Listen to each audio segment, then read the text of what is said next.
Wait. This is not a sad story. In fact, if anything, this is a happy story. Look how she looks now, only 3 months after this footage was taken. This is Starry Night, a courageous, plucky sailboat who has only one dream: to sail around the world and have lots of adventures. No, not like that. It's around the world, not through it. But not everything was going to plan. Starry Night was abandoned on the heart for 12 full years. But one day, he found us. My name is Paulo, and this is Katerina, and these are our two very overactive kids. After a crazy amount of work, Starry Night is once again ready to sail the oceans. So sit back, relax, and join us in this adventure, and we will all find out together where Starry Night will end up next. Hey there, welcome. In this video we will be following the refit, the 3 months refit that we did to Starry Night from the day we bought it to the first sail. We are now looking at the pilot house, and as you can see, it looks like a complete mess. The whole boat looked like this. This is the engine. It's been partially submerged because the previous owners, they left the hatches open and they left for about a year, so all the rain collected inside. And it didn't only collect in the engine room, it also collected in the kitchen, in everywhere. As you can see here, there's also water in here. All the through holes were in very bad shape, so we replaced them all along with the valves. This is the kitchen, and yeah, a mess. Again, the fridge was not working, obviously, because it's been submerged. There was a lot of damage to the wood, but mostly cosmetic. Now we're looking at the aft cabin. There was obviously water underneath the bed, and all of the ceiling was ripped off by the previous owners. There was obviously a lot of mold everywhere because of the water damage. So we had to start somewhere, so we started with what was simpler. Cleaning. We cleaned the hull, we cleaned the decks and the sails using pressure water, because the sails had a lot of mildew in it and water damage as well. And we were able to get it to a point where we could start working inside. After cleanup was done, we focused our attention on fixing things, going from the most important things to the least important things in the end. So this is the rigging. This is obviously important. The masts were off when we bought the boat, so all the rigging was checked. We are very lucky because the rigging was swageless, so you can open up the rigging where it attaches to the cable, and you can check if everything is okay and lubricate it again. This is the mast, and this is how it looks when you open a swageless fitting. That brown is actually grease to prevent the stainless from rusting. And after cleaning, this is how it looks. So it was lubricated and put back on.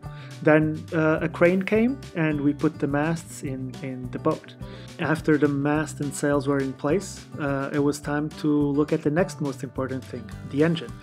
Because the engine was underwater, there was water inside it. This is the oil replacement pump. So I just removed all the water and I changed the oil like 3 times. To make sure there was no more water inside of the engine.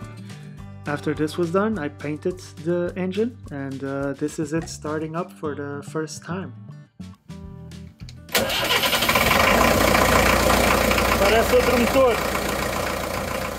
Now that we have sails and the engine is working, I focused on replacing all the through holes and applying the anti-foul, as well as the boot stripe.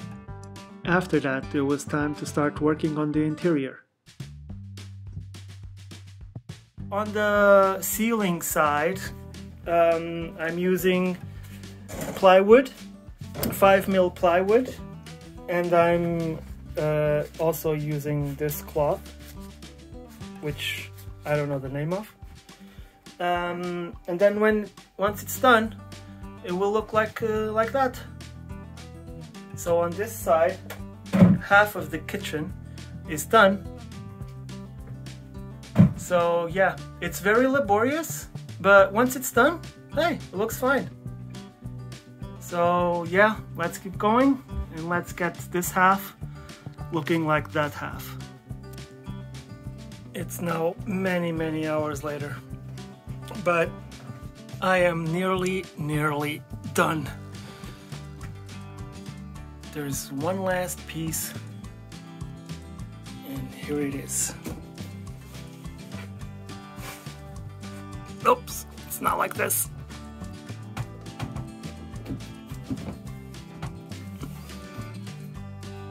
Like it was made for this place.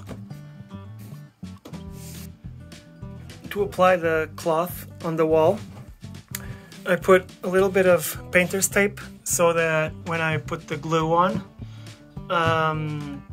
it doesn't go outside of where I want it. Otherwise, cleaning up is a bitch. And I just spray it with contact glue on the wall and then on the cloth. I cut the cloth roughly to shape. So before I apply the cloth, I have to remove the tape.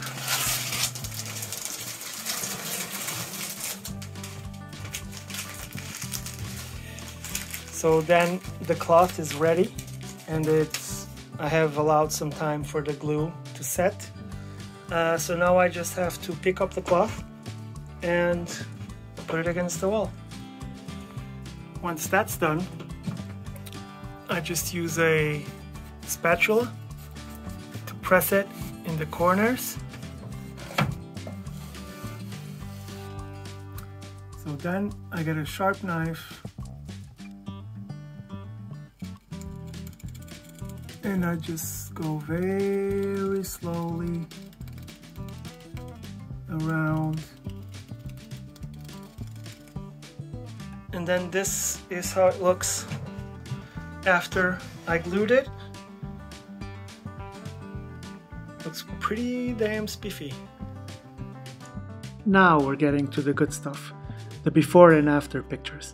Well, I didn't film much of the refit because it's very tedious work and very repetitive.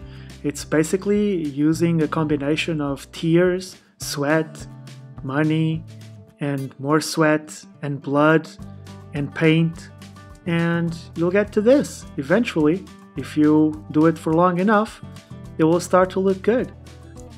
I don't have much more to say, so I'll just leave you with some music and the before and after pictures. Thank you for watching.